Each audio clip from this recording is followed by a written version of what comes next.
We're joined now by Mike Bako. He's sports editor at the website dailynational.com. Mike, this is kind of a good news, bad news kind of a story. Good news, they're in. Bad news, woof, they're up against some pretty stiff competition, aren't they? It's a tough competition for sure, as you mentioned. You know, Canada, the national sport in Canada. I mean, you think about all the great Canadian moments that they've had in the Olympics, and then the U.S.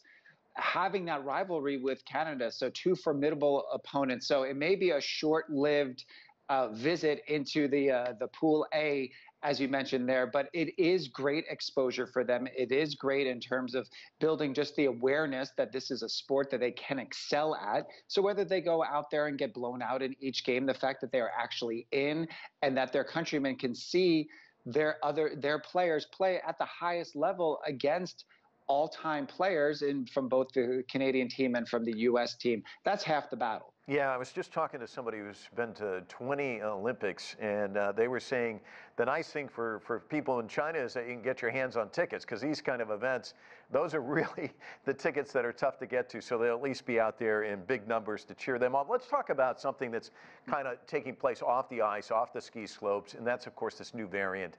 China's being very strict about letting people into the country. Now you're going to be getting all these athletes in from around the world, this variant spreading so quickly. Is this going to alter, you think, Beijing's Olympic preparation schedule at all? Well, I think what they're still maintaining what they were going to do. They're going to have a massive, basic ring of management around the entire Olympic Village, around all of the athletes, around all of the participants, coaches, ancillary people that are making the games go off. First thing that everyone has to realize is that unlike the Tokyo Games that just went off over the summer, everyone that attends needs to be fully vaccinated or face a 21-day self-isolation quarantine. So that is a very, very, very strict policy.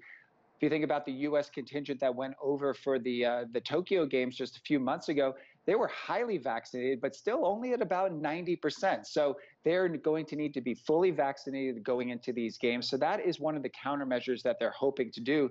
The other is to just completely eliminate and limit any movement aside from going to and from the facilities to participate in your events or some training activities. They're even limiting the amount of training that you're able to do. So this Olympic idea of the Olympic Village and mingling with different countries and different athletes who you may never meet or see in your lifetime, that's going to be completely eliminated to eliminate some of the risk. And you mentioned the spectators.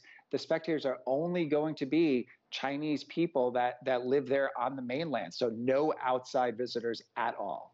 Let's get back to Yo Yong's story about these young athletes, because one of the things that's really interesting is kind of this winter sports frenzy that's likely to grip China as a result of the Olympics. And as you said, these folks are going to be able to go to the games and really kind of capture this moment. And the president himself has said that he wants to inspire about 300 million people to take up winter sports, everything from skiing to ice hockey. What is the likely impact going to be on China, do you think?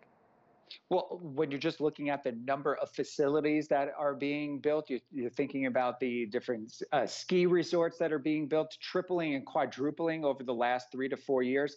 Ice skating rinks and hockey rinks have quadrupled in terms of the amount that have been built. So this is something that they're doing to gear up for the Olympic Games, but this is something that they're doing to raise the popularity of these Olympic sports. But they're also investing in this infrastructure to become this athletic machine moving forward.